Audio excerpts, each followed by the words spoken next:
The following is a presentation of the Missouri Sports Network.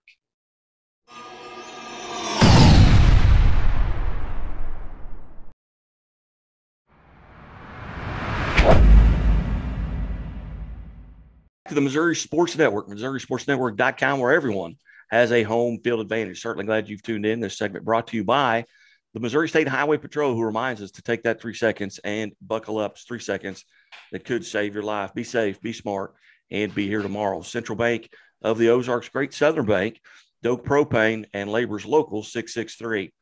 Well, pleased to welcome back to the show from STLHighSchoolSports.com, Dave Quedall, and I got it right that time. You did very well. Thank you, guys. You bet. And for first-time appearance here, we've got from Preps KC, the managing editor, PrepsKC.com, Dion Caliso. And Mr. Caliso, hey, welcome to the show. Welcome to the cave. Thank you.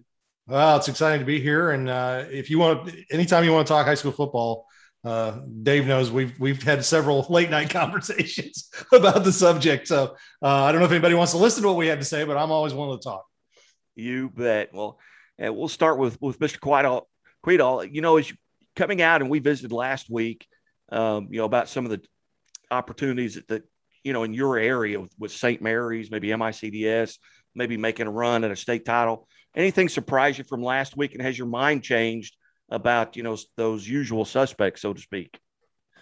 Not necessarily. I went and watched St. Mary's absolutely dismantle a Cardinal Ritter team we thought around here was pretty good. I mean, they lost a couple of games, but their opponents' combined records, I want to say, going into that St. Mary's game were, I think, 18-0. I mean, they played Jackson. They lost to them. They lost to Lincoln College Prep, who's out in Dion's part of the world, and Joliet Catholic, who's a powerhouse outside of Chicago. So it was like, okay, we understand those three losses came to some really good teams, but St. Mary's just put it to them. They let them get across midfield 3 times, including at the end of the first half, and a 42-0 running clock dismantling that wasn't anywhere close to the way the game was played. I mean, it could have been 100-0 if St. Mary's wanted it to be. They were very impressive. I still think, barring anything unforeseen, like Dion will tell you, that Odessa team out in his part of the world and St. Mary's when they meet, I think that might be the title game, whether it's in the semifinals, whether it's in the championship, wherever they cross paths. I would be surprised if they don't see one another. Cardinal Ritter's got its own problems trying to get out of a district with Lutheran North, who has kind of started to find its way after, again, getting dismantled by a very good MICDS team. So 3 and 4 are pretty interesting around here with MICDS being our best in Class 4 at the moment. And I know Dion's got a Smithville team that's very interested in seeing those guys again after what happened a couple of years ago. So nothing's really changed so much. I was interested with the DeSmet Rockhurst score, 28-14. I mean, that beating Rockhurst used to be a huge deal. This year, I know the Hawklets aren't what they have been, but that's DeSmet's nicest win this season. They beat a pretty good Edwardsville team week 1, got the doors blown off them by East St. Louis week 2, couldn't hang long enough with CBC in week 3, had proceeded to kind of roll over the dregs of their Metro Catholic Conference. Vianney, who's a team that was very, very good, won 2 titles in a 3-year span recently. Their star standout, Kyron Williams, is currently at Notre Dame doing all kinds of things. Well, they haven't won a game since, I think, September of 2019. They are very, very they're in some very tough times, shall we say. So that's who. And then DeSmet beat up on a Chaminade team that's okay, but hasn't necessarily lived up to what I thought they would be, in particular with the level of talent they have.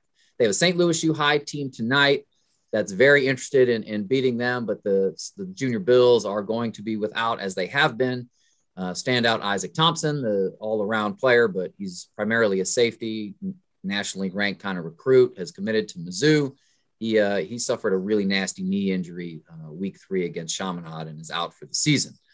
So I'm curious to see what a young and interested DeSmet team can do against SLU High tonight or tomorrow night, I should say, on Friday in Class 6. I still think the winner of the CBC DeSmet game, which if the district doesn't shake out any more than it currently is, could be a semifinal in their district tournament, will probably represent the St. Louis area in the championship game.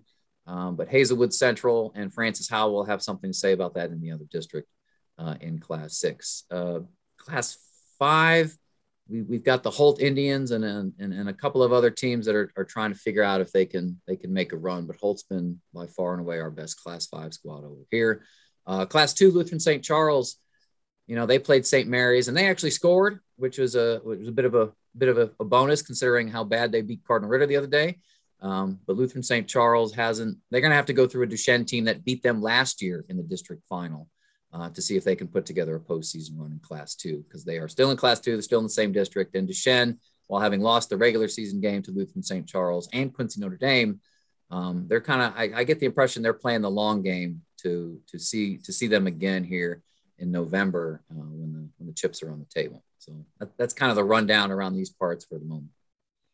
And Dion, kind of the same question there. I've noticed, Blue Springs South, just haven't been playing very well. And then they're typically teams, and then the Rockhurst, that Dave mentioned, maybe being down just a little bit. Well, who's kind of maybe standing out to you in the Kansas City area? Well, we'll start right with Class 6. And last week we had Lee Summit North and Liberty North match up, and Liberty North won that game 38-35. The late touchdown kind of made it a little closer there. Lee Summit North did have a lead in the third quarter.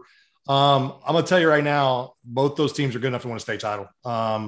Liberty North is really good, and they're really young, and they're really deep. They've got a kid at middle linebacker who is it's a sophomore, already getting offers from Alabama.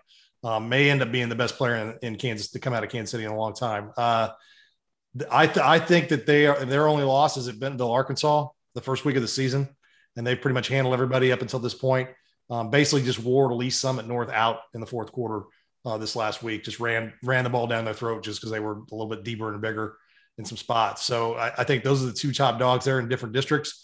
And the way the districts shake out this year, they'll be on opposite sides. So it'll be interesting to see how those go. I think it's the CBC and the Lee Summit North district will match up, and then the Francis Howell Hazelwood will match up with Liberty North. So those are two top dogs. But then you got a Park Hill South team that's undefeated, hasn't maybe played the same schedule as those two. They're in a conference level below. I don't know if they've got the horses to do it. You got like a Ray Peck and a Liberty who each have two losses, but it's to Lee Summit North and to Liberty North. They play each other this week, and then so that there's a lot of pretty good teams in Class 6. Blue Springs and Blue Springs South are down for different reasons. Blue Springs South is just not have the size that they need to compete with some of these schools right now. They've got some nice skill players, but they just don't have the size. And the way Liberty and Liberty North and Liberty and Ray Peck and those schools are, you have to have size or you're not going to be able to stay on the field. Blue Springs has some internal issues. They hired a new coach when Kelly Donahoe left and went to Rockhurst. I don't think it's working out. I don't expect him to be there after the season's over. They've got good young talent, but it's not really ready yet. And the talent there's just something missing there. And I don't see that working out. I hate to say that as a high school coach, but from what I'm hearing, and I live in Blue Springs, from what I'm hearing, I don't expect him back. Rockhurst is young. They've got a good sophomore class. They're getting a little bit better each week. I'm really excited to see the CBC game this week. I think that's kind of another measuring stick for them. For them to play, DeSmet even up 14-14 for a team that's really kind of offensively challenged. I thought that was pretty good for them. They lost 28-14. They're dangerous in the postseason, not necessarily deep run, but can beat somebody because they play good defense and they've got good size, and they've got a tailback who's really good. Class 5, we're okay here. We've got it's funny. I was looking at it on Tuesday night. I was looking at the districts, and last year Grain Valley and Platte County were really just teams that deserved to, made it to the quarterfinals, played each other for the second year in a row in the quarterfinals. Platte County made it to the Class 5 state championship game after making the Class 4 state championship game the year before. I fully expected that to happen. I thought Raytown would be a little better. They've not been as good. They've taken some losses to some good teams that I thought they could win. I thought North Kansas City would be a little better. They can't find an offense. And now Platte County and Grain Valley are kind of sitting near the top of their districts, along with Fort Osage, who's okay. They only got one loss to North Kansas City, but I think that Platte County and Grain Valley have the thing that the other schools don't have. They've got outstanding defenses a year after they had dynamic offenses. So they're able to just grind you down and shut you down. And they've got enough offense to get things going. Grain Valley plays Raytown this week. That'll be a good test for them. And we'll see how that district shakes out. Class 4, we've got Smithville, and I don't know if anybody can touch them. I'm biased. I see them every week. They went to Raytown, who's big and athletic and a bigger school than them, and shut them out 34-0. They've got like 4 shutouts on their record this year. Platte County is the only team to score double digits on them, and that was 10 points in a 20-10 win by Smithville. I don't think anybody around here can touch them. Lincoln Prep is a great story. Went to Maryville and won last week. They play center here in a couple weeks, like next week to close out their season.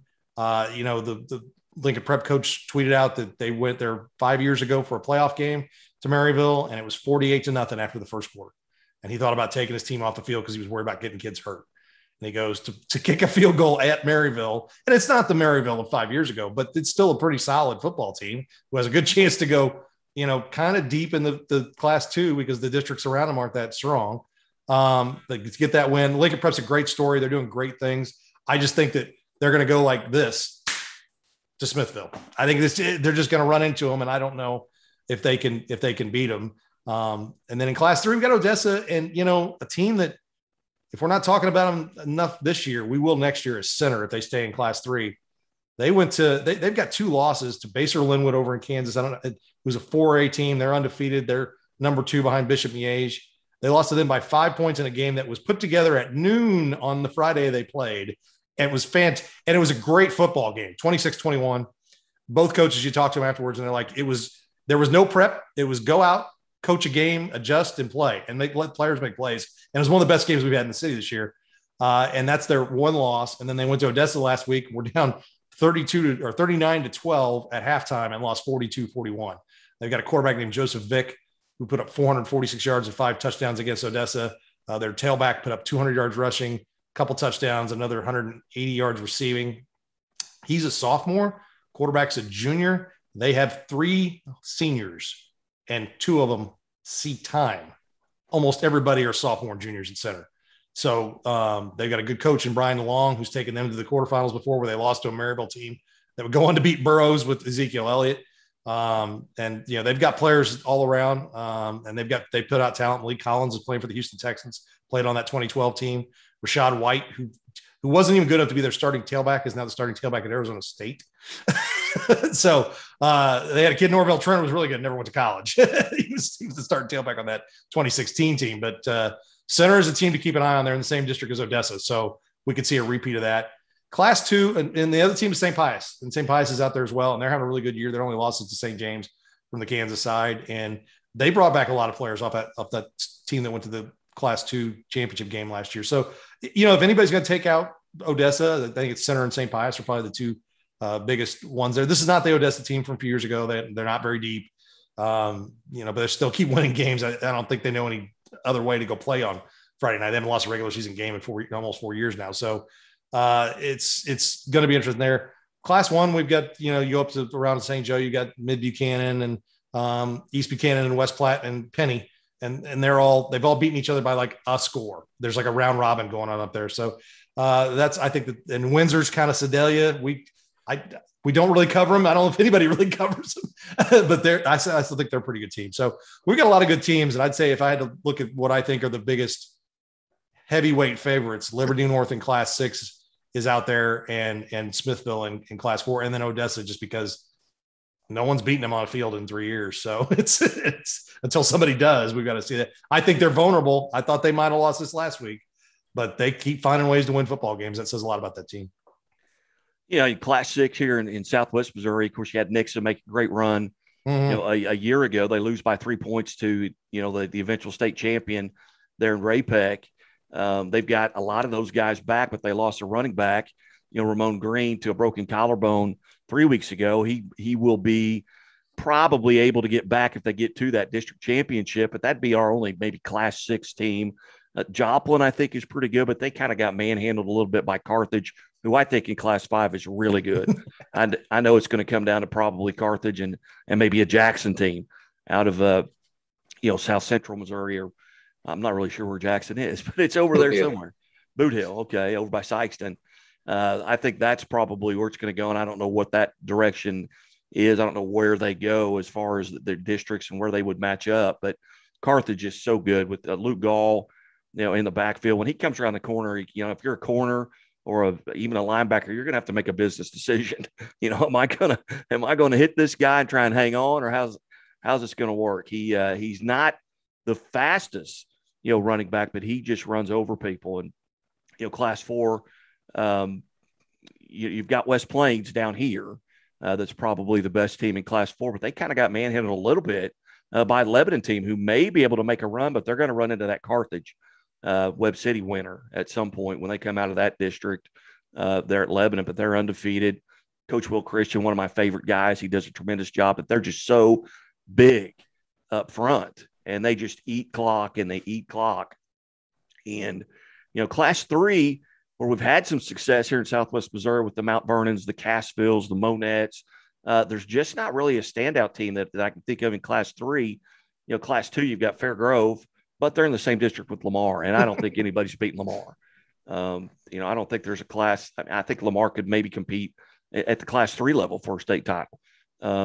They're just so good, and they just keep it rolling. Jared Beshore went in, took over for Scott Bailey, who left and went up to Jeff City. Now Scott Bailey is back. He's the assistant coach at Webb City. And that's just amazing that a guy with 8 state titles, would go in and be the assistant coach. That's like Nick Saban getting Urban Meyer, on his staff. So that's Class 2 would be, probably Lamar, Fairgrove. Class 1, you've got a Skyline team that played Valley Catholic, pretty well. They haven't won or haven't lost since then. They've got an opportunity here, I think, to maybe make a run, but the Windsor's in their district. And I think Windsor is just probably hands down the best team in Class 1 out of maybe Thayer. I haven't got to see Thayer this year, but that's kind of the breakdown here. And again, I'm just disappointed in the Class 3, now it's to kind of start. Everybody's, they got 2 games left. They're looking to see, how they're going to be able to, get to that 1 seed. And you're looking at that Skyline Windsor district. Skyline went out and they scheduled at Springfield Central, which is a Class 5 school. So they got the 40 bonus points. Windsor's going to be undefeated going into that game, having beaten Butler in a great game a week ago. But Windsor's going to go into that district as a 2 seed because of the points that Skyline's able to get by playing up. And I noticed, Dion, you wrote a story just a couple of days ago about, the district seeds and things like that when coaches start looking at it. Yeah. And, you talk about Liberty North, they're on track to be the 2 seed in their district because they have a loss and they missed out a game. So a game they would have plus 13 Staley in. They didn't play that game because Staley had COVID. And so Park Hill South is just rolling along undefeated. And unless Park Hill South gets tripped up, Liberty North's going to have a hard time getting that number 1 seed. And I think if they played right now, I think Liberty North beats them by a couple touchdowns easily. And that's not, I'm not trying to denigrate Park Hill South, because if they just barely made it into 6 this year. If they were down in 5, I would like them a lot to be able to maybe compete with a Carthage or a Jackson, or at least to have a chance to get to a semifinal, depending on how the bracket shook out for them. But just in 6, there's just so much deep. You talk about Nixa, Joplin, they're in the same district with Lee Summit North and Ray Peck. And that's a brutal district right there. And I like Lee Summit North, and I think they're a good football team, but they have never gotten past a district final. I mean, they never have, not in the history of the school. They've been like 1 since the way the new tournaments have gone. And that was a few years ago against Rockhurst. And I think in that game, they were missing their starting quarterback, because the way they were constructed, they let the starting quarterback, who was like 6 foot, 165 pounds, touch the ball 40 times a game. And shockingly, by about week 12, he had a broken bone in his back because he played in the Suburban Gold. It's like, you can't. So I think they're a little bit more balanced, and they've got a lot more depth than they've had. And they're pretty good, but they've still got to step up and do something that they haven't done before. And then there's the Rockers and the Ray Pecks and the people like that. And you're right. Nix is good. Joplin's good. I mean, it's going to be a grind to get out of that district. It is. As far as, coming up this weekend, Mr. Quedal, what have you got? What's on your radar? Where will you be? And what are some of the big games? I know you mentioned Sluitt, DeSmet. I think Hazelwood Central hosts Lindbergh. What's kind of on your radar right now? Well, Friday night, I'm going to go over and watch East St. Louis play Edwardsville, because we cover the Illinois side, like Dion keeps his eyes on the Kansas side, being border towns. And that's kind of fun, because East St. Louis has allowed 2 points in its previous 4 conference games. They've outscored their conference opponents 242-2. and the offensive line was mad. They gave up the sack in the end zone for the safety. Otherwise, they would have shut out their conference opponents. And this conference is generally very competitive. I mean, in Illinois, you have to qualify for the playoffs, which means you have to finish 500 or better for consideration in a 9-game schedule. That conference usually gets 2 or 3 teams that are not East St. Louis into the playoffs every year. This year, they're probably going to get 3, with O'Fallon and Edwardsville being among them, including East Side. And they beat O'Fallon, I think 48-2, and they beat everybody else 68-0, literally. So I'm going to go watch to see if Edwardsville, who's traditionally really good, AJ Epinesa is a graduate, plays on the D-line for the Buffalo Bills, in case you were watching on Sunday with the Bills team. He was kind of chasing Mahomes around a little bit the other night. But the Tigers I'm going to see if they can put a touchdown up. And on Saturday, I am going to go to Hazelwood Central for that Lindbergh game. The Flyers haven't played up there since 2017, but they won at Hazelwood Central in 2017, which was a bit of a surprise. Coach Nathan Norman is I think in his 5th year now at Lindbergh, after coming up from Cape Central, where he had that program in a really good place. So we've also got MICDS playing a St. Dominic team who I think is a pretty good Class 4 program. We have them ranked number 9 small school in the area. And, you know, I don't know if they can stop MICDS's offense. Quarterback Reagan Andrew is just a spectacular high school quarterback. He's about 5'8", $158, $160, but he's a 4-year starter. He's made it to 2 championship games, and they put up 60 points on Lutheran North, whose defense was supposed to be pretty good. Now, obviously, when you have a D1 commit to Clemson transfer out, that changes your defense. But they've still got a lot of kids who are going to go play high-level college football at Lutheran North, and they gave up 60 for the first time in at least 20-some-odd years to MICDS. So I'll go to Hazelwood Central, but we'll keep my eyes on what that score looks like at MICDS this weekend. And actually next week, East St. Louis is going to go play IMG Academy at a neutral site game in Mississippi. So I don't know if I'm making the road trip to Mississippi on Friday, but I really would like to if I could make it work, because I think that would be a hell of a lot of fun. And Dion, what have you got kind of on your radar here this weekend? Well, you know, unfortunately, last weekend was you want a big game. We got a big game wherever you want to go. We had Odessa in center. We had Liberty North, Lee Summit North. We had Mid Buchanan, East Buchanan. You go on the Kansas side, you had 2 Blue Valleys that are really good playing each other. Bishop Miege, Blue Valley. I mean, you name it, we had great games all over this week. So not the worst week we've had, but it's still a pretty good week. And Liberty Ray Peck is a good one. Once when we were one of our we have our Remax Big 3 games that we do each week, and that's one of our highlighted games. And both those teams, I think, are just trying to figure out, you know, where they are in their progression. Liberty's won 4 straight since they lost those back-to-back games, and I think it's going to be interesting to see how both those teams do. Liberty's defense was kind of a work in progress to start the season. Ray Peck's offense was kind of a work in progress to start the season. So that's a good measuring stick for them. And then in Grain Valley and Raytown, we talked about that earlier. They're playing for district positioning, you know, a conference title, if that really means anything to anybody anymore. And then those are 2 of our big ones. And then Park Hill South's got a game with a Lee Summit team that's won back-to-back games, has got good talent, is playing really well right now. And while I think the Park Hill South should win that game, I think they've got a little bit more size and better defense. That's going to be their last test before they get into the postseason in a district to where they're going to have Liberty in their district and Park Hill in their district that are all good teams that are playing that Suburban Gold. So those are kind of the big 3 games that we've got this week. And we've, like I said, last week was one of those that I think it's been a couple of years since I could look up and down the list of the 55 to 60 games that we have on our scoreboard on a Friday night between the 2 state lines. And there were, you know, 8 or 9 that were good enough to be called the game of the year. That's what it was last week. And they all pretty much delivered. Mid Buchanan, East Buchanan was a score. Odessa was a point, 3 points in the Liberty North game. You can't really argue about any of that. I mean, it was all pretty good games to watch. And I work in the office on Friday nights, so I'm kind of following scores. Occasionally we'll have a web stream or a game on. And I'm watching games on my computer as well. So there's some games I wish I knew that Jackson originally had an opening and then Smithville had an opening. I wish we could have just done that on Saturday in Columbia. That'd have been a fun game to watch. But Smithville's open this week. Ruskin had the COVID out on them, so Smithville's not playing this week. And There's a lot of good teams playing not very good teams in some other spots. So I'm probably like Dave is, and you guys are. When you get to week 8, it's like, can we just get to 10? I'm ready to throw some teams in a bracket. Oh no. I can't believe we're at week 8 already. It goes too fast. We spent all year waiting for this, especially after last year where it was goofy, but around here at least. No, I pump the brakes. Let's keep going. Like it's still hot, for God's sake. It's still hot here. It's going to be like in the 50s in Kansas City tomorrow night. That means it'll be in the 50s on Monday here. Yeah. I can't. It was 80 degrees yesterday. I'm in football practice talking to people and I'm sweating. It's like, this is ridiculous.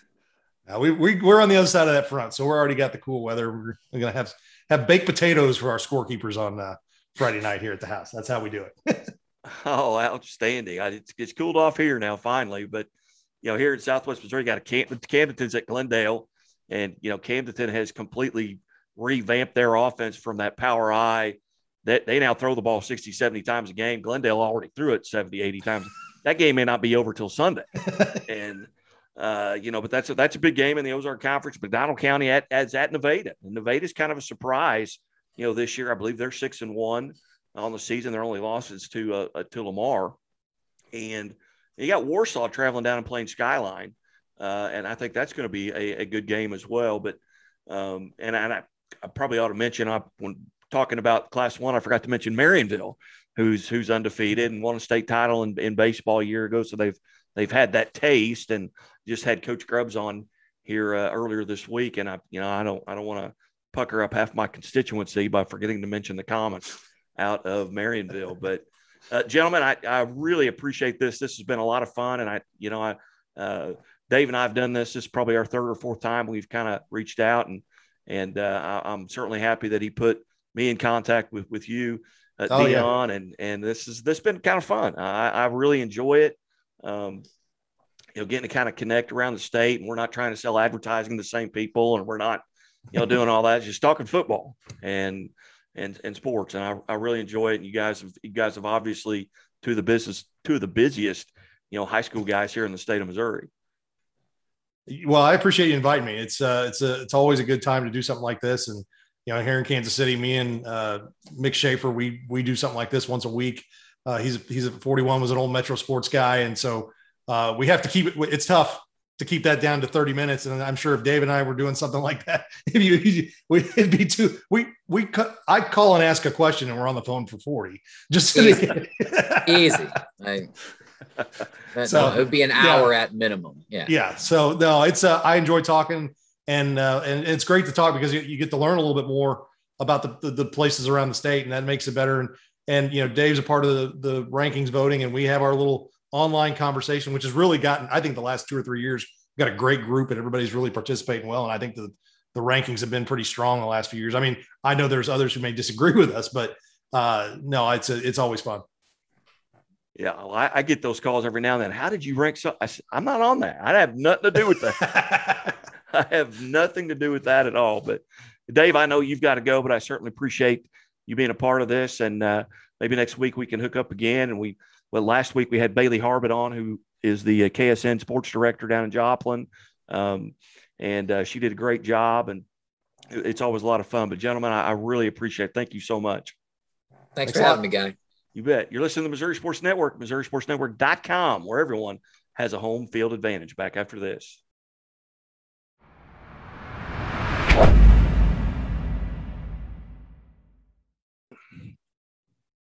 Hey, welcome back to High School Game Day here at the Missouri Sports Network, MissouriSportsNetwork.com, where everyone has a home field advantage. Brought to you by Central Bank of the Ozarks, Doak Propane, Laborers Local 663, the Bank of Billings, Missouri State Highway Patrol, who reminds us to take that 3 seconds and buckle up. It's 3 seconds that could save your life. Be safe, be smart, and be here tomorrow. Certainly glad that you have tuned in. We welcome to High School Game Day Jason West, the Communications Director at Missouri State High School Activities Association. And Jason, thanks so much for your time today. I know it's really busy right now with all the fall sports kind of coming to a close. We're certainly ramping things up and starting the postseason runs for several of the fall sports. Yeah, and a lot of action here, right here in Southwest Missouri. And I know you guys are making your way down here in the next 24 to 48 hours.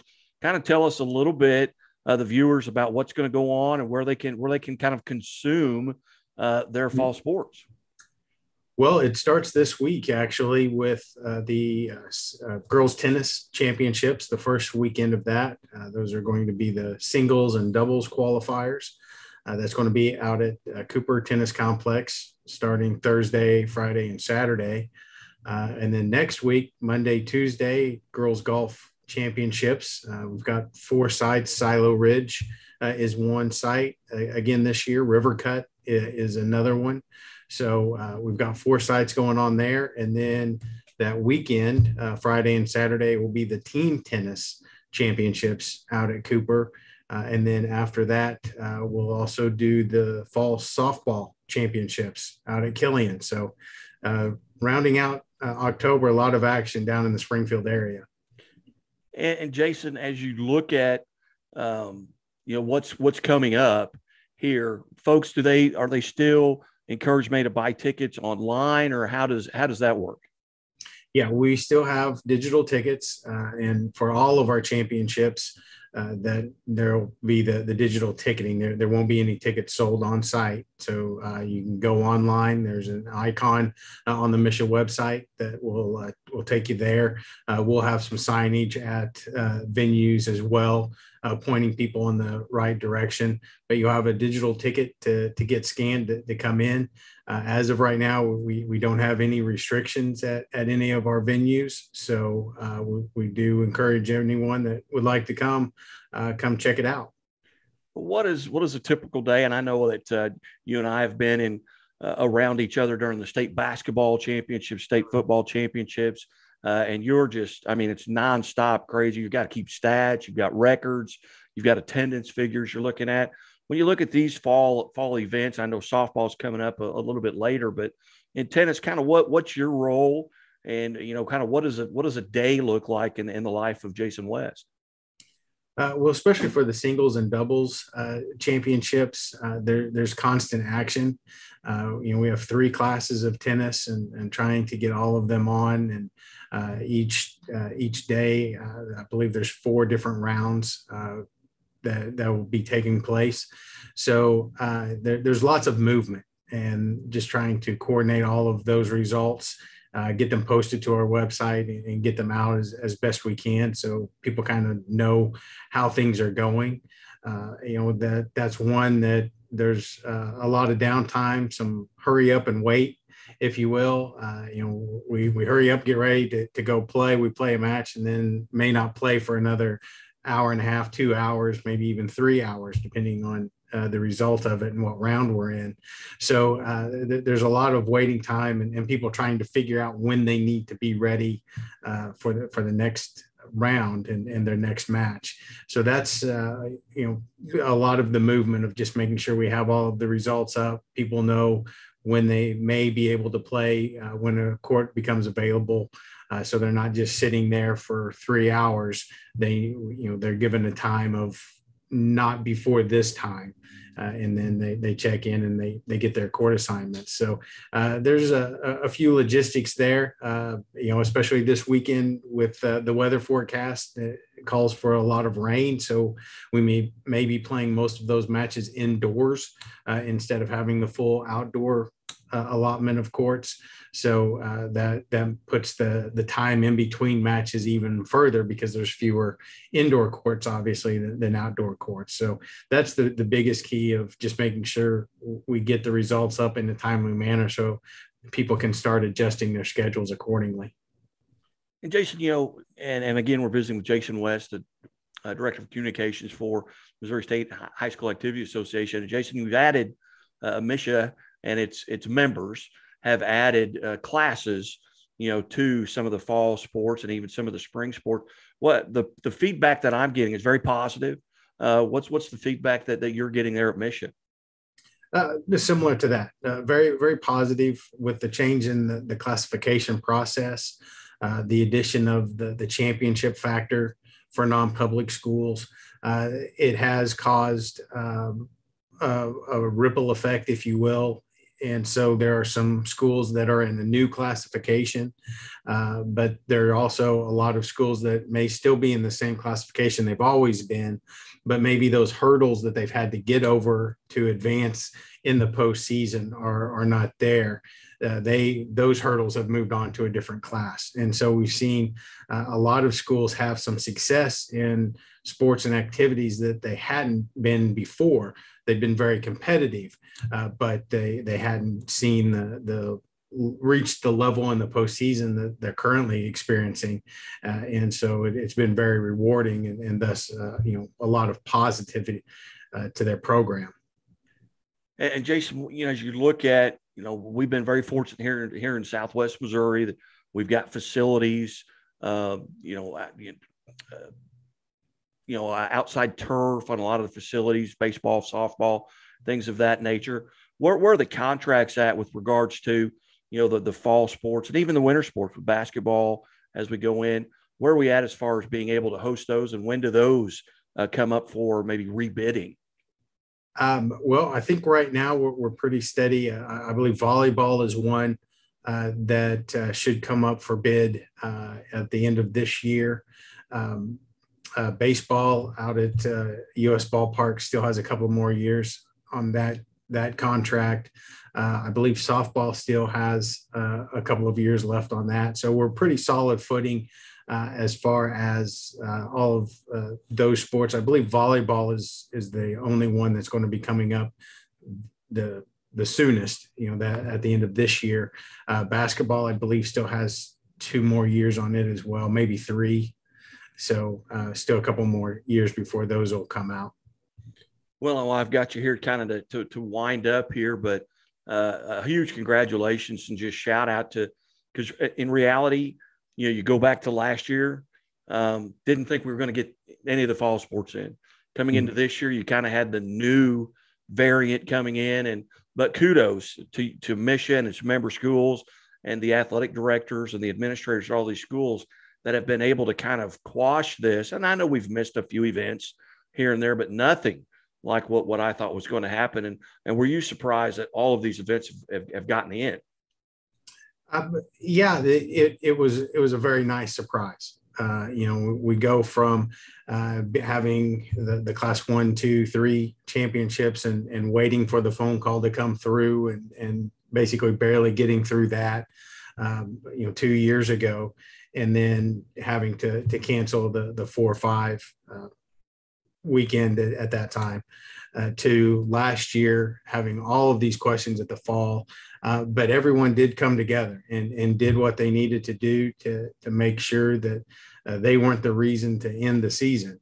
And we were able to get it. We were one of the few states that was able to play all of their championships. There were some states that just now are getting back into their classrooms and their school buildings to be able to start anything.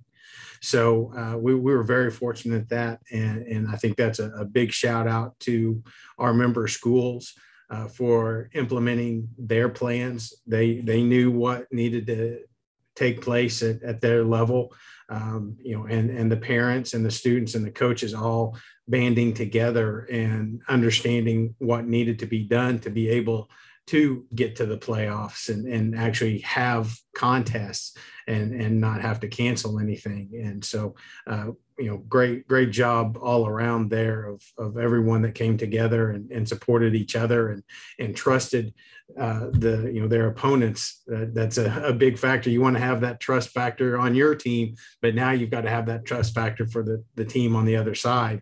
And everyone was able to come together and we were able to pull everything off. You bet. Any new rules or anything that's coming down here for the winter that you're able to discuss that's going to affect either swimming and diving or wrestling or basketball coming up here in the very near future? I mean, we're right around the corner here as we go into mid-October. It has flown by. It really has. And there's not too many new things. There are a couple of new bylaws that have gone into place. One dealing with open facilities and practices. Probably the one that affects the most is the change in season limitations and number of contests and things like that. As you know, in the past, a lot of the team sports have had different options on how many games they could schedule. 16 games and 3 tournaments, 18 and 2. Those type options. And this year, everything is just a straight number. So, softball, for example, instead of having the 18 and 2, 16 and 3, whatever, it's 36 games. Volleyball, for instance, it's 36 matches total. That's going to include all of your matches you would play in a tournament or, just duels. So instead of having to remember which option I'm in, now everyone knows it's just a flat, this is the number of games I can play. Now, will that affect basketball? I know because you've got, for example, you've got the blue and gold tournament where you can play 4 or 5 games now with the losers bracket side of that, but that runs over a holiday, which allows for the 2 16-team brackets. Right. What effect does it have on basketball? The basketball, I believe it's 26 games. Don't quote me on that. If my memory serves me, but yes, it's the same for basketball. It's a flat number of games that you can play. Well, outstanding. Well, Jason, we certainly appreciate you being generous with your time. You've always been very generous with your time. And I know you're very busy and you've got to prepare, maybe load a few trailers to head down here, but always great to catch up. Not a problem. Anytime. Thanks, Guy. You bet. You're listening to and watching the Missouri Sports Network at MissouriSportsNetwork.com, where everyone has a home field advantage.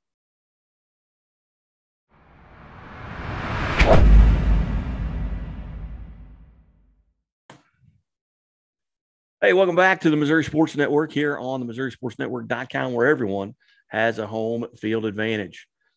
And this week's Where Are They Now Wednesdays, we go down to, extreme Southwest Missouri and former Seneca Indian standout, 2-time high school All-American, state champion in 1987 from the Seneca Indians, Shannon Crouch. Shannon, how are you doing today? Man, I'm doing great. I appreciate you reaching out. Hey, you bet. We are the same era at Mount Vernon. You were at Lamar, and I actually never got to play on the field against you. I was injured both years that we played at Seneca. And I remember my senior year, you didn't play the first half because of a separated or dislocated shoulder and came out and played the second half and beat us. But as you look back at your career, what are some things that stand out at the high school level? I know, 7,400, over 7,400 all-purpose yards, 836 rushing attempts, a Seneca team that dominated with the state championship both your junior and senior year, losing to Louisiana, I believe, in your junior year, and then beating Brentwood your senior year. What are some things that stand out to you about your high school career? Well, of course, that was a day or two ago. We'll leave it at that. But, in high school, I enjoyed every single minute of playing. We had a camaraderie on our team. We kind of had a pack. We all stayed together. We held each other accountable for everything during the season and throughout the years. But, playing under Tom Hodge and learning the Tom Hodge way, it teaches you so many more things besides how to play football. But, we're a family. Scott Cooper, Claude Merriman, Neil Hughes, Travis Holcomb, those guys, I still talk to them today, and we're still best of friends. We hang out and do stuff. We all look a little different. But, it's the camaraderie and the family atmosphere. However, I will say this, looking over high school in the 80s compared to high school football now, the game is still the same, but man, it is totally different. It's the skill set is different. Players not a lot of players go two-way. And, you know, your smaller school, yeah, it's going to happen. You get in bigger schools, you're specialized, and I enjoy watching that. You know, my youngest son, you know, he's a senior at Webb, and you know, I enjoy watching him play. I enjoy watching that program. Yeah, you know, as I remember, you know, you at the high school level, it was just so dominating, and you rarely did you play 4 quarters of football because you guys were so good. Your numbers would be astronomical at this point, you know. And I can remember thinking, you know, if Shannon Crouch comes around the corner with the football or comes up the middle, you're going to have to make a business decision. Are you going to get in front and try and tackle him, or are you just going to try and get to the side and just hang on? But do you remember? Did you play both ways in high school? No, I did not. I got to play defense every once in a while, like John Burroughs. You know, they were a big air team, and I would get to go back and play free safety and hang out back there. But I didn't get to play defense hardly at all. And you know, and again, Tom Hodge, you know, he at the time I didn't understand it. I'm like, Coach, how come I only get to play 2 quarters? You know, or how come I don't get to play defense? I didn't understand it then, but you know, as I got older, I completely understood exactly why. You know, 1, I didn't need to play 4 quarters. 2, you got to build your younger guys up. The people that are underneath you, they're going to take your place next year. So you better get them their PT. They need to see that experience. Now you look at this years later, and we won't say how many years because we're both of the same age, but you know, you look at it years later, you're now a highway patrolman, a Missouri State highway trooper, and you're a motorcycle, as I understand, still. Correct. Yeah, 25 months left. October 1 was 25 months. But anyway, good count. Well, take us from there through Pitt State, and then, you know, what led you into your career now? You know, obviously, you know, my shoulders didn't hold out in college. Even though I got bigger, I got stronger. My shoulders just wouldn't hold out. I was getting hammered, and my shoulders were popping out, and that's just how it was. And you know, I made a decision there. I went ahead and dropped out of school. I got married, and you know, wouldn't change any of that for anything. I got 3 beautiful kids. I've got a wife of 32 years, 33 years, and you know, during that time she was still in school, and so we had to focus on that. I went out and I got a job, and then one night a guy approached me. He said, "Hey, you need to come and ride with me."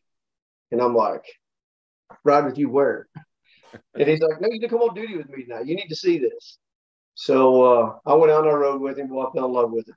And you know, at that time I was poor as a church mouse, and went to an old boss, and I borrowed money from him, and I re-enrolled in school, and ended up getting my certification for law enforcement at that time, and spent some reserve time. And I met a guy by the name of Steve Dorsey, who was a trooper at that time in Newton McDonald County.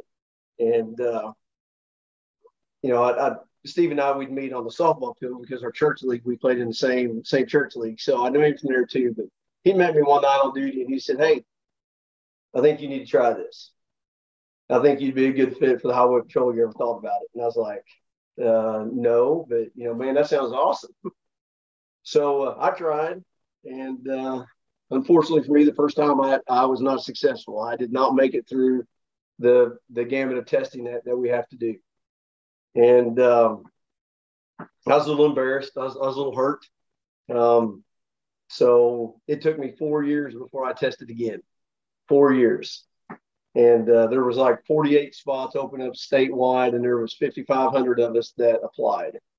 And I was selected to that class. At that time, it was a year-long testing process. I started in 97, and February of 1998, I went to the academy, and came out of the academy, and then I was stationed over in a little town called Mountain View, which is about 200 miles east of Seneca on Highway 60.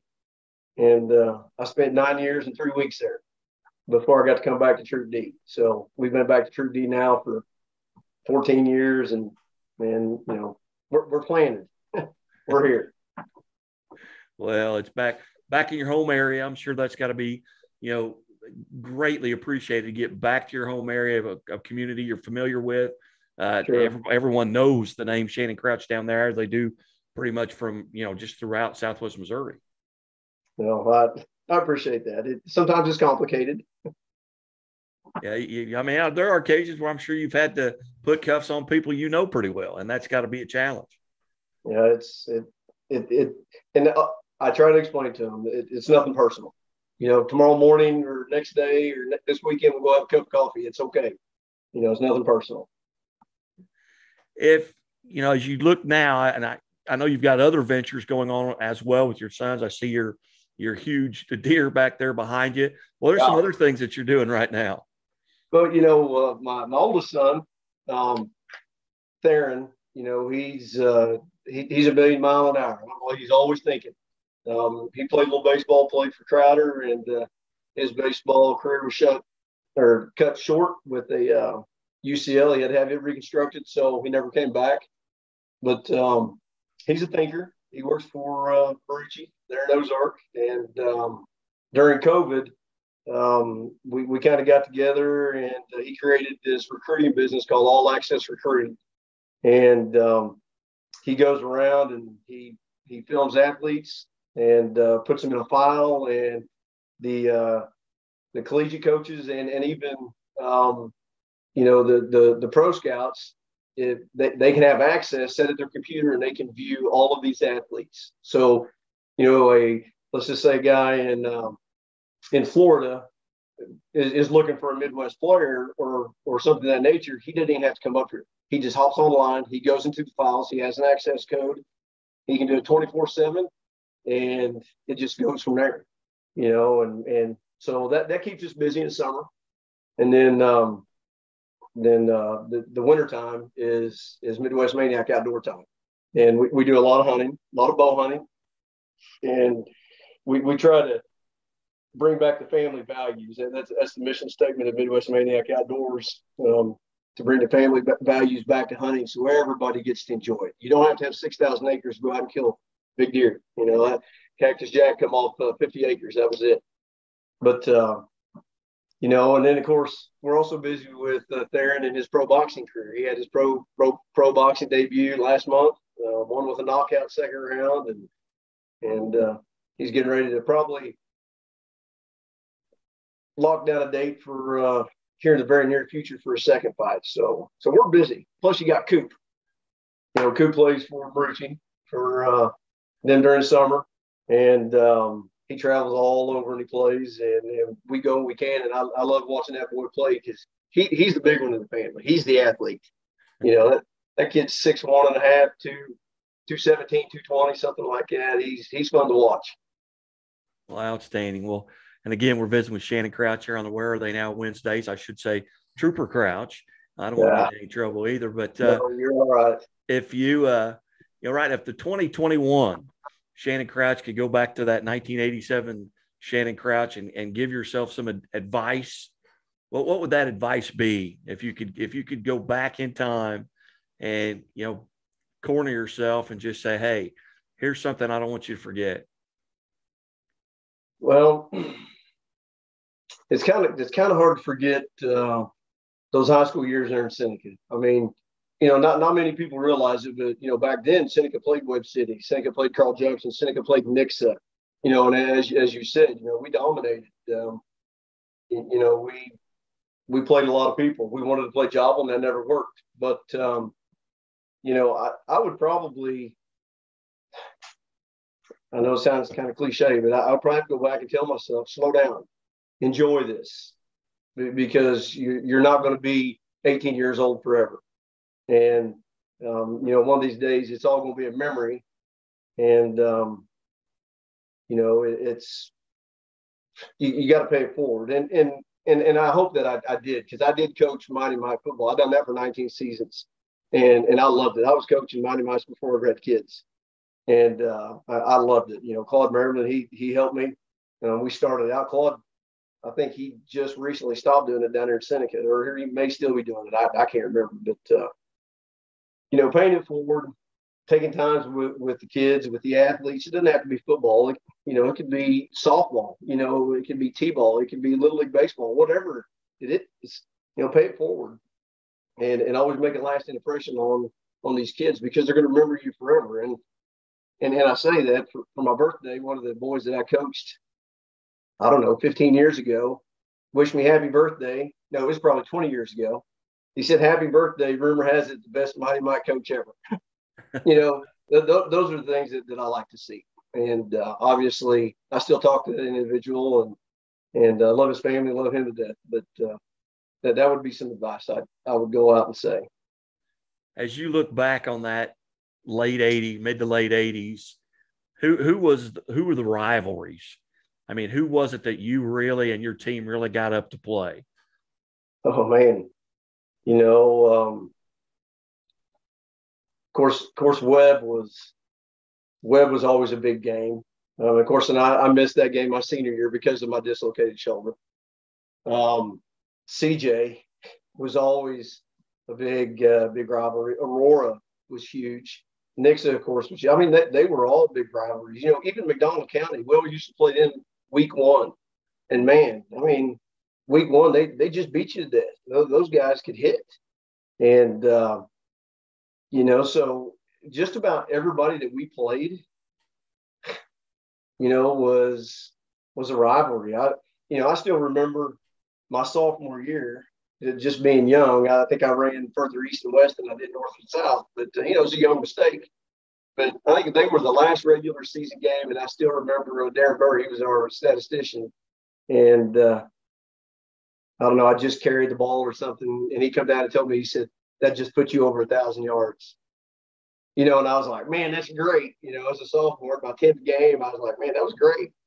And then it was like the next year, I don't know, week 4 or something, week 5, he's like, "Hey, you've already broke 1,000 yards." And I'm like, "Hey, that's great." But everybody, it's kind of like Webb City now, or even Carthage. Everybody's out for you. And that part of the game stays the same. It's just the name of the town may change from year to year. If you could go back and play one game over again, maybe you had a huge game and you want to relive that, or maybe it's a Louisiana game in 1986 that you lost in the state championship. Is there one game you'd like to go back and just replay? I don't know if I'd go back and redo any of the games. I mean, they all had a purpose. There was a reason for those games. Probably the most exciting game that I ever remember was from my senior year, John Burroughs, when they came down. I mean, that was the first time I ever saw anybody tailgate. I had no idea people done that. And, they pull into our little school and they break out their barbecue grills. I mean, the whole area smelled like steak and hamburgers. I mean, how can you concentrate on that? But, that was a big game. And I did not play very long in that game either. I think that was a 358, 368 yards that game. And they took me out and I got to play a little bit of defense. But, I probably wouldn't change. I wouldn't change any of it. Very good. Hey, well, Shannon, it's been so good to catch up with you. I know we visited on the phone the other day. The only thing is you didn't bring up Mount Vernon as one of your rivalries. Well, I was kind of saving that for the last, because, it would be amiss if we didn't bring up how my baseball career ended in high school. I didn't want to do that. It's okay, because I still, both of my boys were pitchers, and I tell them to this day, I said, my very last pitch was a home run. The home run only home run I ever give up. It was the only run. That was the only home run that kid ever hit. It was a big one. Yeah.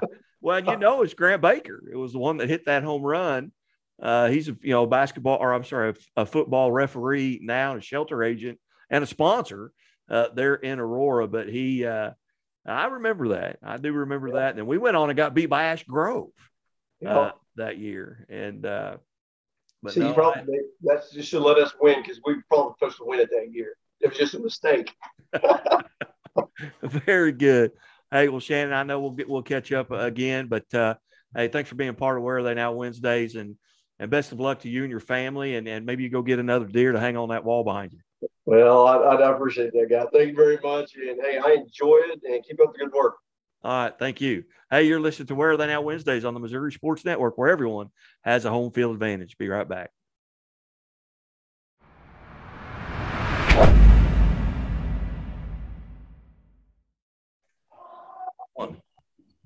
Hey, welcome back to the Missouri Sports Network, MissouriSportsNetwork.com, where everyone has a home field advantage. Certainly glad that you have tuned in. This segment brought to you by Central Bank of the Ozarks, Laborers Local 663, the Bank of Billings, Doak Propane, Shelter Insurance, Great Southern Bank, and as always, the Missouri State Highway Patrol reminds us to take that 3 seconds and buckle up. It's 3 seconds that could save your life.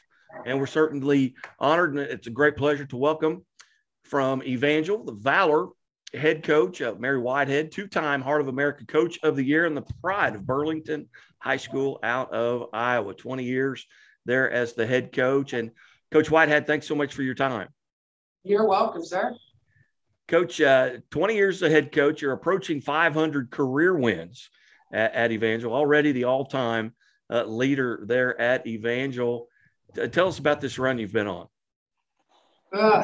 I never dreamed it would be so long. I'm going to be honest. I started in college. I played volleyball and softball, and my full intentions were to coach softball, and actually came to Evangel to help with the softball program.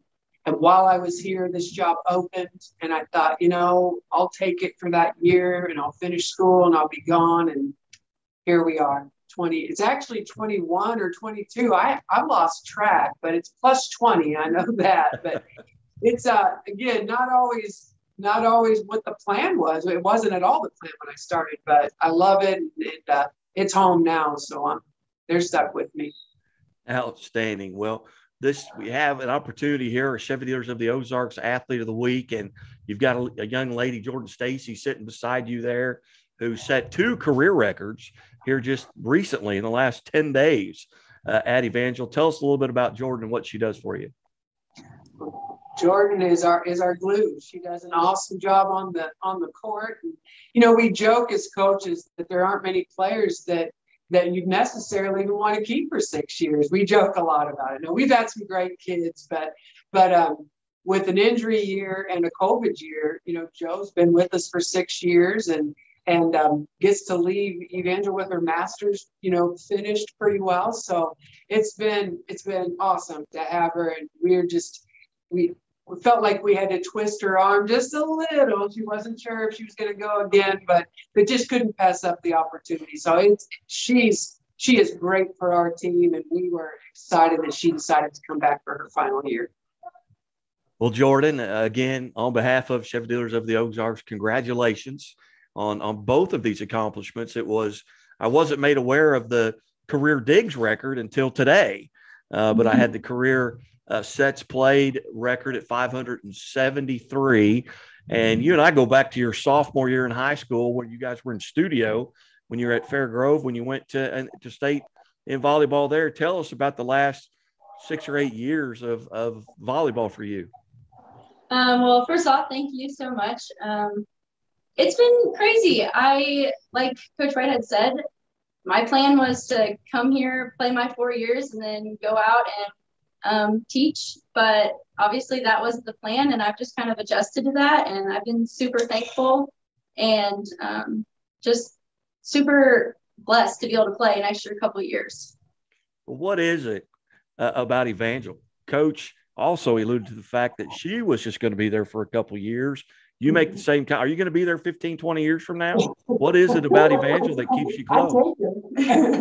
Yeah, who knows? Maybe I'll be able to stick around for a couple more. But, yeah, it's just been super awesome to be here with Evangel this long. The teammates are some of my best friends. And I think that is something that is just like been such a blessing in my life and has made me want to come back to be with them some more and just play volleyball again.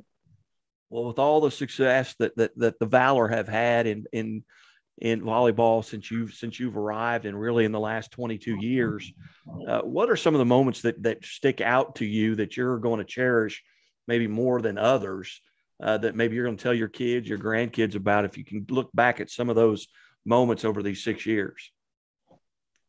I would just say just getting to play volleyball with some of my best friends. Like, we have grown so close together, and I can honestly say a lot of these girls are going to be in my life for a really long time. And so I would say just cherish every moment you get with your teammates, because those are the moments that you look back on. Yes, you see like the records and things like that, but the things that I talk about are things that happen with my friends, silly moments on the bus, or just random things in the locker room. So just be fully present in the moment with your teammates, and hopefully I'll be able to add, if going to nationals would be a great story to tell. So I think hopefully through this team that we can add another story onto it. All right, take us back, the viewers and the listeners. And again, we're visiting with Evangel Valor head volleyball coach Mary Whitehead and our Chevy Dealers of the Ozarks Athlete of the Week, Jordan Stacy. Jordan, take us back to that time where you made that decision and signed your name, or you were going to attend Evangel University. What went into that decision?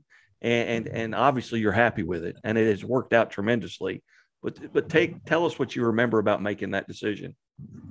I would say my senior year of high school, I knew about Evangel. I had a former teammate, Morgan Kinsinger, who went to Evangel, so I knew of it. And Evangel really just checked all the boxes I was looking for. It was something that I just felt safe with, and I felt comfortable going there because I knew I would grow in all aspects of my life. And so whenever I was talking to coach and making that decision, it just seemed right, and it just felt right. And so I knew I made the right decision whenever I committed to play. Outstanding. And Coach Whitehead, maybe a very similar situation there. You're a Mid-America Pioneer, if I understand that correctly. Yeah, you made that decision. But yes, that's where I play. What led to your decision to come down here? What do you remember about making that decision? Honestly, to come to Evangel, I just finished at Mid-America, and because I played softball and volleyball, the softball coach saw me at a tournament. I was watching my friend from Mid-America play, and he asked, they were starting up their master's program, and he was going to be able to have a coach through that, and asked what I was doing. And honestly, at the time, I wasn't 100% sure yet. I was planning on getting my master's and going back to Mid-America to coach, honestly. And they had told me they would wait for me, basically. And then he said, well, just get it with us and get some experience. And so it was kind of an easy choice at that point. Some good friends of mine had just moved to Springfield, crazy enough. And so they opened up their home to me, let me stay with them. So it was kind of, again, an easy choice. And then just lo and behold, while I was here, this spot opened, and I kind of just walked into it as green as could be, to be completely honest, and then just fell in love with the sport. It was not my favorite to play. I will admit that. Softball was by far my favorite to play, but I fell in love with the sport and the strategy of it. And again, here I am today, much later, and surprises anyone that I still am.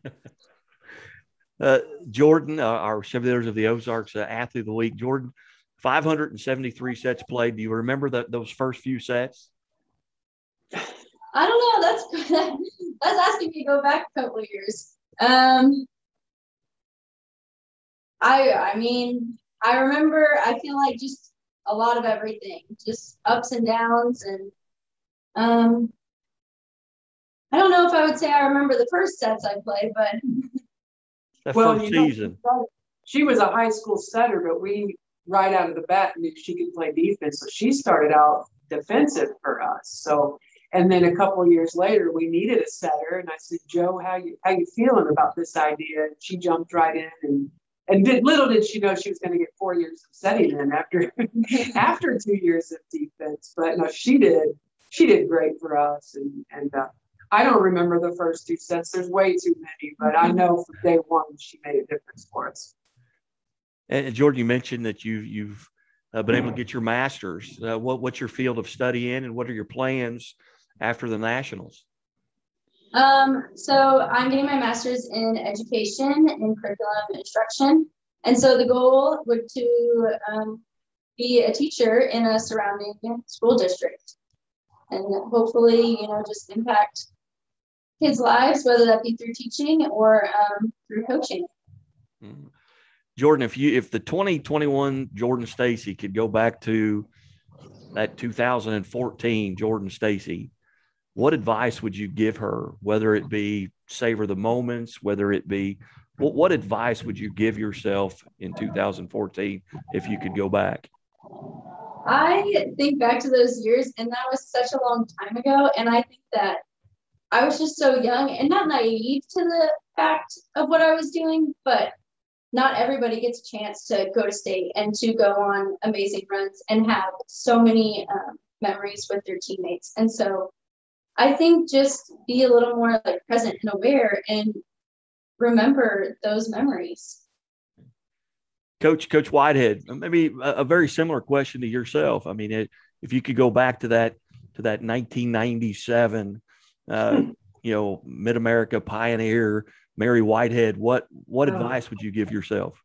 Honestly, I'd tell myself to calm down a little bit. I just, when you're young, and I haven't lost passion for the sport, but I have definitely learned how to coach better. And I still get worked up as anybody, but you direct your passion in a more meaningful way. As a young coach, I was just outside of playing, and so I coached as a player would coach, and now I'm more to a point where I coach as a coach should coach. And that may sound weird, and unless you've done it, it may not make sense, but it is night and day different. And so you got to remove yourself from the playing days and put yourself in a much more cognitive side of it. And, what would I mentally do next instead of always the physical response to it? Because they know physically what to do. They need to know mentally a lot of times what to do next. So I would tell myself to relax and calm down just a little and see the game a little better and remove some of the negative energy out of it and find the more positive energy and just be more which helps the team a little bit more, I think. Are there stories that either of you can share about each other that are humorous? I don't want to get Jordan in trouble. I was going to say, you're kind of putting Jordan on the spot there, maybe. Just things that you're not going to remember, maybe a moment in time where you thought, hey, she's right. I got to do this, or I've got to just something that's going to stick with you about your relationship. Well, I can tell you, this isn't necessarily a fun moment, but when Jordan got hurt, we're playing at a tournament.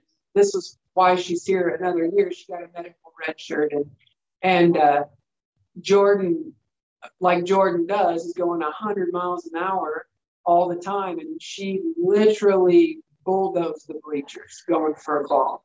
And you don't think anything of it. Sorry, I have to bring these bad memories up for Joe, but you don't think anything of it because it's Joe, and that's what she does. And then she didn't get up, and I thought, oh boy, something happened. But just to think at the time when that happened, the emotional response for me, just to think when you have kids that work that hard, and at the time in the moment, I thought she just ended her career because it was pretty gruesome injury, and I thought, this is not fair to her, and I just remember thinking, you're so, you're attached to your kids, but even more than you ever dreamed, you see them in such a vulnerable position and think, gosh, she might get taken. What she loves to do might have just been taken from her. And the response from me was almost, I surprised myself, and just, you're so invested in these kids, and yeah, you yell at them, you get on to them, but you love them as your own, and just that situation, again, not necessarily a positive thing that was happening, but it made me really realize how invested that coaches can be and how much those kids mean to them as, to me as a coach, what it means to me to have that kid know that she'd run into the bleachers for this team and to do, to win 1 point, she would do that. And it just, I don't know, it definitely brought a realization to me that these kids are more than players for you. They are family. And that's what Joe was saying too. These teammates become your family. Same as a coach. My players, again, I yell, I discipline, and I get to get on to them, but I care about them, and to see that situation really pulled that out. Jordan, you go through that injury, and I've talked 6,000 or 10,000, high school athletes and college athletes throughout the year or throughout the years. And there've been many who have, either torn ACL or, broke a collarbone or something like they've had to sit and watch. But all of them, when I asked this question, how much more did you learn about the game, looking at it through a different set of eyes? How much more did you learn about yourself? You go through that so many times, you learn a lot about yourself, and you learn a lot about the game, because now you're sitting next to the coach typically, and you're watching it, and you can't control it. And what did you learn through that injury time? I would say I learned a lot about myself.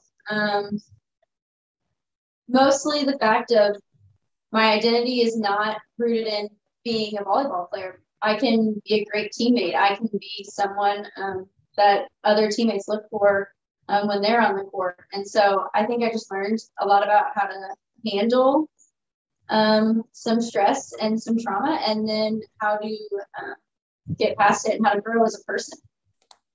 Very good. Well, ladies, I certainly appreciate you guys being generous with your time. You don't know who I am, and Jordan does a little bit, but just be able to trust me and sit down. And I know your SID, he did a wonderful job getting this set up, and Philip Downs always been very generous to me, and I appreciate him getting this set up. But ladies, I've really enjoyed it. And again, Jordan, on behalf of Chevders the Ozarks, congratulations.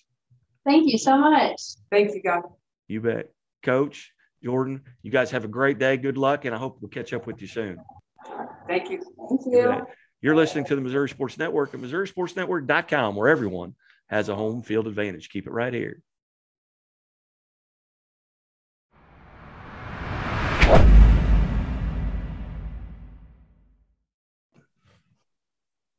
Hey, welcome back to the Missouri Sports Network here, MissouriSportsNetwork.com, where everyone has a home field advantage. Certainly glad you've tuned in. And as always, the Missouri State Highway Patrol reminds us to take that 3 seconds and buckle up. It's 3 seconds that could save your life. Be safe, be smart, and be here tomorrow. Brought to you by Central Bank of the Ozarks, Shelter Insurance, Bank of Billings, Labor's Local 663, Dope Propane, Great Southern Bank, and the Missouri Highway Patrol. Going to the Ozark Conference here as we continue our basketball previews. Head boys basketball coach at Parkview High School, Landon Cornish, joins us. Coach Cornish, hey, thanks for your time today. Yeah, appreciate you having me on, Guy. Excited to be here. Coach, 14-11 last year, but I think what goes maybe under the radar a little bit is you won 9 of your last 11 games. Got hot there towards the end of the regular season. Kind of put a bow on last season for you. And where are you going from this year? Who have you got to replace in your lineup due to graduation? And who are some of those guys that are going to maybe hopefully step up and take some of those points? Yeah, last year we had a lot of different things happen. I think last year was a challenge for everybody with COVID and a lot of the different stuff we were dealing with. For the first 3 quarters of the season, we didn't have our kids in the building every day. That was a big challenge as far as where kids are at and how they're going to be around, out of a routine. They show up 2 days a week. They're at home 3 days a week. So there was just a lot of different challenges for us. With kids being virtual and different things, we lost some kids academically at semester. We were also playing some sophomores and some young guys early. So typically for us, we play a really tough schedule, especially at the beginning of the year. We went through a stretch last year. We played Nixa 3 times in a month. And that's a tough thing to do when you're playing a team that's their caliber. So we kind of got some things figured out late, which is kind of our goal always, is to be better at our best basketball at the end of the year. So I was happy with what we did. Obviously, we fell a little bit short, falling in a district championship game to a really good Waynesville team. So, but we made a lot of progress throughout the year and played a lot of young guys. We're going to return about 80% of our scoring from last year. Elijah Whitley was an all-state player as a junior in Class 6, averaged 19 points a game. He's got some low major Division I offers, Division II offer from Drury this week. He's a really good player. So for him to come back as a senior is big for us. He's a good leader, extremely hard worker, and very talented.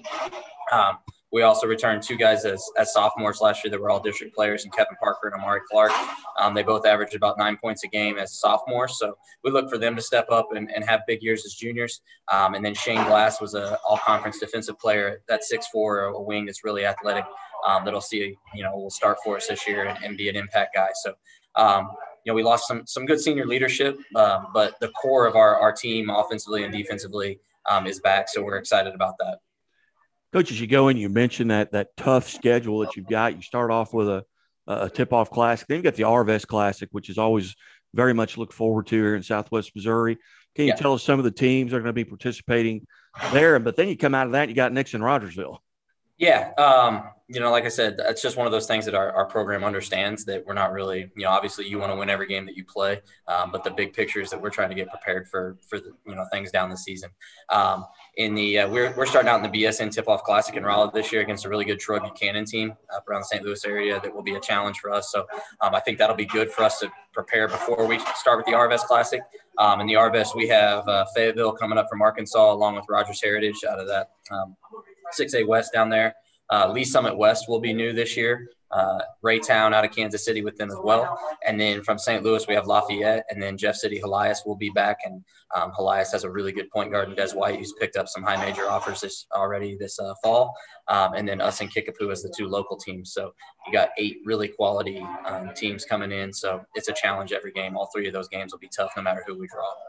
Well, it's always just a fantastic tournament. I've enjoyed covering it the last 3 years and being a part of it, and actually going to the luncheon and interviewing some of the kids and the coaches and getting to put that information out there. And I've really made some lifelong connections there, especially with Fayetteville. They've always reached out to me. Yeah, those guys are all excited again. I mean, I think that's just something we can do that's neat with Arvest, and they're excited about that. And they're obviously a great sponsor for our tournament. We wouldn't be able to do it without them bringing in all these teams, and as far as them, handling travel arrangements and food and things like that to get these guys on the radio and that experience. That's one thing that we always get really positive feedback for is, just the way that Southwest Missouri treats basketball in these tournaments. That's why we're able to get these out-of-town teams that look forward to coming to a tournament like this. Some of those extra experiences that we can provide. So appreciate you doing that. And I know they look forward to it every year. And Coach, just, for the viewers out there around the state, kind of give a little bit of your background. I know you played at Lockwood, played for a Hall of Fame coach, and your father there at Lockwood got to see you kind of grow up, coach against you, and take us from there, from Lockwood, and then how'd you arrive at that Parkview, and how long have you been there? Yeah, so I started out in Springfield going to, when I was in college at Missouri State, obviously coaching was probably in my future, and that's where I wanted to begin. So I started coaching at Glendale when I was in college at 21. I was still a junior in college, and I started coaching Glendale with Sean Williamson. From there, I went with Coach Schaefer to Hillcrest, and I was with John for 4 years. We were fortunate to win a state championship there as an assistant. I went to Moberly Junior College after that to work for Jay Spoonhour, which was another great experience, and just kind of grow and get out of your comfort zone a little bit and do different things and learn from other people. And I think that was really important in my career. And then at the end of that season, I really wasn't planning on it, but just kind of the way things work out sometimes, it worked out. I got to go to Webb City and be the head coach there. It's probably a little bit earlier than I would have projected in my career to take on a job there, but it worked out, and I was there for 4 years, had 4 good years. And then when I really, had the opportunity to come back to Springfield, that was kind of a no-brainer, and just get back in this area of basketball, and an opportunity to come to Parkview, which has been great to me and a great place. And this is year 7 now. I feel like our program's in a good place. We've established ourselves and have done a lot of good things. Able to win a district championship, and we'll be playing in our 2nd tournament of champions in the last 4 years this year, which is, huge for our program and for our kids. We've had a lot of good kids be able to move on here and be successful in college, and that's something that's important to us too. Sometimes you don't see that on wins and losses, but when you get those kids in college and you talk to them later, you realize there's bigger things than winning and losing a couple basketball games here and there. So we're proud of those things, and just the things we have coming up this year. Really excited about our schedule and this team. Who has influenced you, and who do you call? I mean, obviously you've got a guy you grew up with that's a Hall of Fame coach, and Dennis Cornish. You mentioned Jay Spoonhour. John Schaefer, if you can get him to answer the phone. But Yeah. who do you call when you've got questions? Yeah, obviously it's pretty easy to pick up the phone and call your dad about anything when you need something like that. That's a pretty good reference to have, someone to go back on. I kind of kid with him because I get to the point before I call him, I know what he's going to say. But that just helps me in general just to kind of verify those things. If that's already in your head and you're pretty sure that's what he's going to say anyway, then that's probably the right way to go about it. So anything that kind of have some of those pop up, that's a pretty easy call. And then obviously John and I's relationship, we go through a lot of the same things, the same experiences, Hillcrest to Parkview. So that's pretty easy conversation when we have things that we need to discuss and go over. But just been fortunate to, get to know a lot of really good people. I have, great assistants. I've got an assistant on staff who's been head coach and won a district championship before, and Kyle Johnson, who was at Spokane. Zach Julian, my other assistant's been with me for 7 years and just kind of knows all those experiences and those things we're going through. So I think when you can have a really good staff behind you, it makes life a lot easier. So obviously this job is tough to do, but when you've got good people in your corner, it definitely is a benefit. Visiting with head Parkview Vikings basketball coach, Landon Cornish. And Coach Cornish, what are you guys doing right now to kind of get prepared for the season? We're, with the new mission rules and everything, kind of being able to be a little bit more active with our guys, it has been beneficial for us, especially for our younger guys. One thing, people understand a little bit in Springfield that we have multiple different feeders and people kind of show up out of different programs. So it's not like we have a true system that's established in junior high as some of these other schools are able to do. So for us, it takes a little bit longer to get these younger guys acclimated to our system and the expectations and the way that we're trying to do things. So I think this extra time has been good for us to kind of just start a little bit earlier with those freshmen. So we've used that hours. We spend a lot of time in the weight room right now and in conditioning to make sure we're in the best shape possible to get them going. And we got a couple more weeks left before the season starts. So we go out every Tuesday night. So we'll go tonight for an hour and a half and make sure that we're putting those guys through some of our preseason stuff and our drills to make sure they can kind of hit the ground running that first day of practice. You bet. Well, hey, Coach Cornish, I know we'll visit here as the season continues, but best of luck. And thanks so much for your time today. Absolutely. I appreciate it. You bet. Thank you. Landon Cornish, Parkview Vikings head boys basketball coach here on the Missouri Sports Network, MissouriSports.com, where everyone has a home field advantage. Keep it right here at MissouriSportsNetwork.com.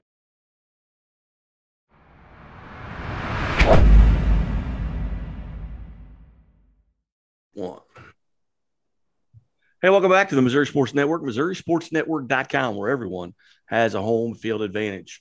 Certainly glad you tuned in. And as always, the Missouri State Highway Patrol reminds us, take that 3 seconds and buckle up. It's 3 seconds that could save your life. Be safe, be smart, and be here tomorrow. Presented by Central Bank of the Ozarks, Shelter Insurance, the Bank of Billings, Laborers Local 663, Doak Propane, Great Southern Bank, and the Missouri State Highway Patrol. We go to Nevada High School, home of the Tigers, and head boys basketball coach, Sean Gray. Coach Gray, thanks so much for joining us today. Thanks for having me, Guy. Coach, coming off a tremendous season a year ago, 22-6. Kind of just put a bow on last season and the success that you had. Yeah, it was a season where, like I think every coach hopes to do, we felt like our group continued to improve as the season went along, and took a couple lumps early, lost a couple ball games early on that we felt like we were capable of winning, and the guys kept working hard, kept coming together, and were able to get some of those wins and some of those big games later in the year that we weren't able to early. So I just loved the group, obviously they were talented, but a group of young men that the 4 seniors, just great friendship amongst all 4 of them. And they were the kind of group that you like to coach for a lot of different reasons. And it was a fun ride there down the stretch. You go on a 16, 18 game winning streak there as you end the season.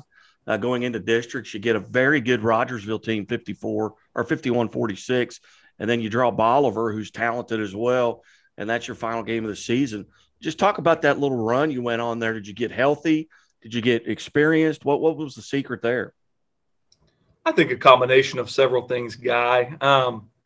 We did get a little bit more healthy second half of the season. A guy who we thought would be our 5th starter, Case Sanderson, was out the first half of the season with a leg injury that he suffered during the football season. So we got him back. He gave us more depth. He's about 6'2".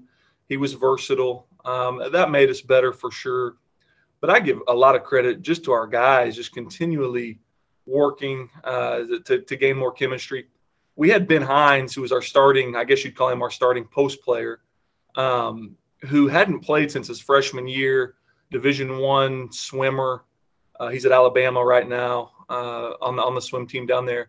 And I think it just took some time for us to really hit our stride with Ben having not played the past 2 years, with Case being out. I think once we got everybody healthy, Ben got his legs under him, we just continued to gel more and more. And then, you look at a game in the Kaminsky Classic. We play Webb City there at the beginning of January. Don't play real well, lose to them by 10. I felt like that was a wake-up call for us. We knew Webb City was in our district. We knew that was a team we had to beat. And our guys really used that disappointment as fuel going forward. And the guys just kept improving. So Harrisonville was in our district. They were a quality team. They had a player who was one of the leading scorers in the city. So we had to play well at home to knock them off in the semis, and then had to go to Webb City for the district championship game, play in the Cardinal Dome. Electric atmosphere. It was the third time we played Webb. They got us by 10 in the Kaminsky Classic. We beat them at the buzzer in the Frontenac tournament. We play them at least once, if not twice a year, every year. So a lot of familiarity, and that was a back and forth ball game. We could not rebound the ball worth a lick. We played good defense, and they got 2 or 3 shots. It seemed like every time down, but we just made enough big plays down the stretch. Logan Applegate made a steal, got a breakaway dunk there at the end, and then he knocked down some free throws to win that one. And then you talked about that Rogersville game, and then the type of team they were, Final Four type team, loaded, a lot of good players, Jonathan Dunn, Cannon Gibson. And the good thing was we got them at home. So they led most of the ball game. It was close. It was back and forth. They started to extend a lead, but our guys just kept clawing, hit a couple shots, and then you get in a playoff atmosphere and you're lucky enough to play that game at home. Our gym, we love our atmosphere here, and we pack this place, and a couple shots, and that momentum starts to turn. And then, I think Rogersville started to feel that a little bit, and just the ball bounced our way a couple times. Guys made some big plays, and we were able to pull that one out. So then on the road at Bolivar, then the card flips again. So now we've got to go on the road, and hats off to Bolivar. They're a team. Their record was not anywhere near the type of team they were. They were young, and I think they would have beat about anybody late in the year, and their size was just too much for us. Our 5-man, Ben Hines, got in foul trouble early, and they just dominated. They're 6'6", 6'7", 6'7", and it was just too much for us on a night that we did not shoot the ball real well. If we were going to beat a team like Bolivar on the road with all that size, we were going to have to shoot the ball well. Unfortunately, didn't do it, but it was a heck of a run, and it was a great group to coach, and we're sure going to miss those 4 seniors. Visiting with Nevada Tigers head basketball coach Sean Gray, and here on High School Game Day, part of our basketball preview.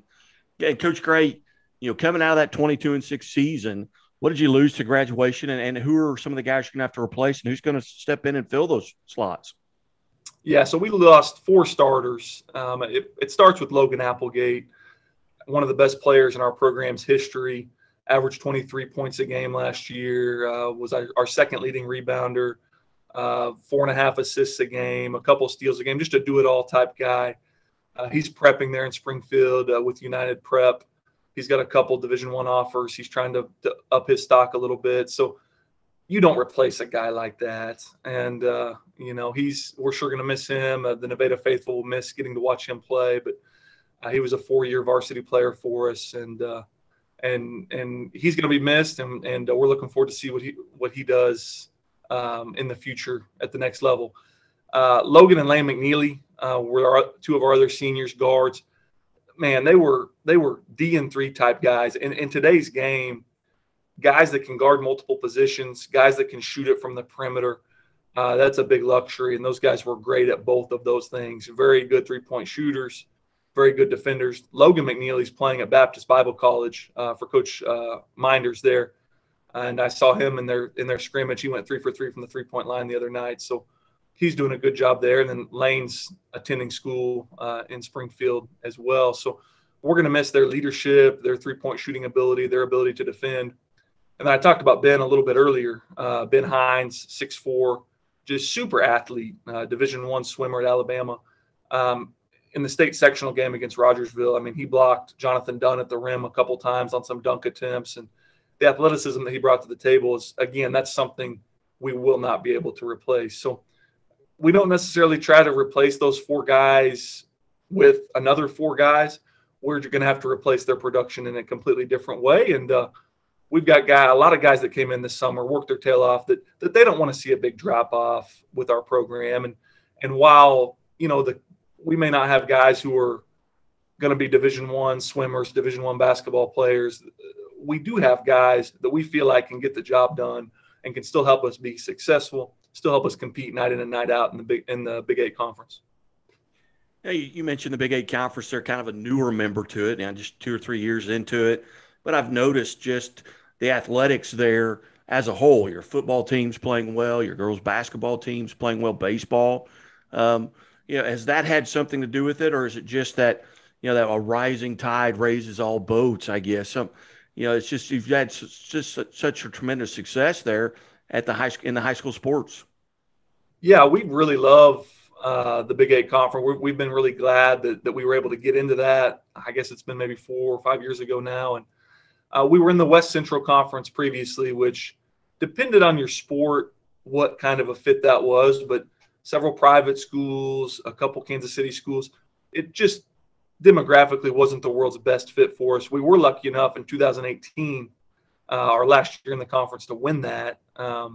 But the Big 8, it's similar type schools to us. It's small town, Southwest Missouri, and it's been really good for us. It's been competitive, like you said, in every sport, whether it's Lamar, Cassville in football, whether it's been East Newton, Lamar in basketball. We've had some really good competition for all of our teams, and we've been lucky enough to win it once. We've had some great battles with East Newton, and we feel like this is going to be another year where if we play well, if we get better in the first half of the season, we can have a chance to compete for that conference championship again come February. Again, visiting with Sean Gray, the head boys basketball coach at Nevada. And Coach, just for the viewers, a little bit about your background. Where did you go to high school, college, and how did you end up at Nevada, and how long have you been there? Yeah, so I'm a Vernon County resident. I was raised on a farm just south of Nevada. I actually went to Bernal High School, which some people may not have heard of Bernal, but it's a Class I school just south of Nevada here. Luckily had a lot of success in high school. We were able to win a couple district championships, go to the state quarterfinals while I was in high school, and just caught the bug for the game. All throughout college, went back to my high school, volunteered, helped out, did some coaching at Liberal High School while I was in college. And then as soon as I got out of school at Pitt State, was lucky enough to get a job in McDonald County. Started in the lower ranks, being an assistant. Again, luckily we had some good groups there. In 2000, I'm dating myself here. I think 2011, we were able to win the district championship at McDonald County whenever I was an assistant. And then a job opportunity became available here in Nevada to coach under legendary coach John McNeely, who's the all-time wins leader here in Nevada. And it was an opportunity to get closer to home, back to my roots, and coach under a coach like John McNeely. So I took advantage of that. And after 1 year, he stepped into the athletic director's role. So the head spot opened up, and that's been 8 years ago now. So time flies when you're having fun. We've been lucky. We've had a lot of great players here in the last 8 years, and they've been a joy to coach, and it's been a fun ride, and we're going to look to keep it going this year. You bet. Well, hey, Coach Gray, on behalf of the Missouri Sports Network, I certainly appreciate you being generous with your time. I know it's it's kind of tough during the day to get time where you're not responsible for something, but we've had pretty good success with it so far. We've got about, I think, 90 interviews in the books here, and but we appreciate you being part of it. And best of luck as you go forward, and hopefully we'll get to visit again throughout the season. Yeah, Guy, I appreciate you having me on. And one thing I didn't touch on, we've got 3 returning lettermen that we feel like will really, really be able to step up and do good things for us this year. So we're looking forward to the season. So thanks for having me on. I look forward to talking to you again in the future. Hey, you bet. Coach Sean Gray. And we'll be back here on the Missouri Sports Network. Keep it right here, Missouri Sports Network, where everyone has a home field advantage. This has been a presentation of the Missouri Sports Network. Thank you for tuning in.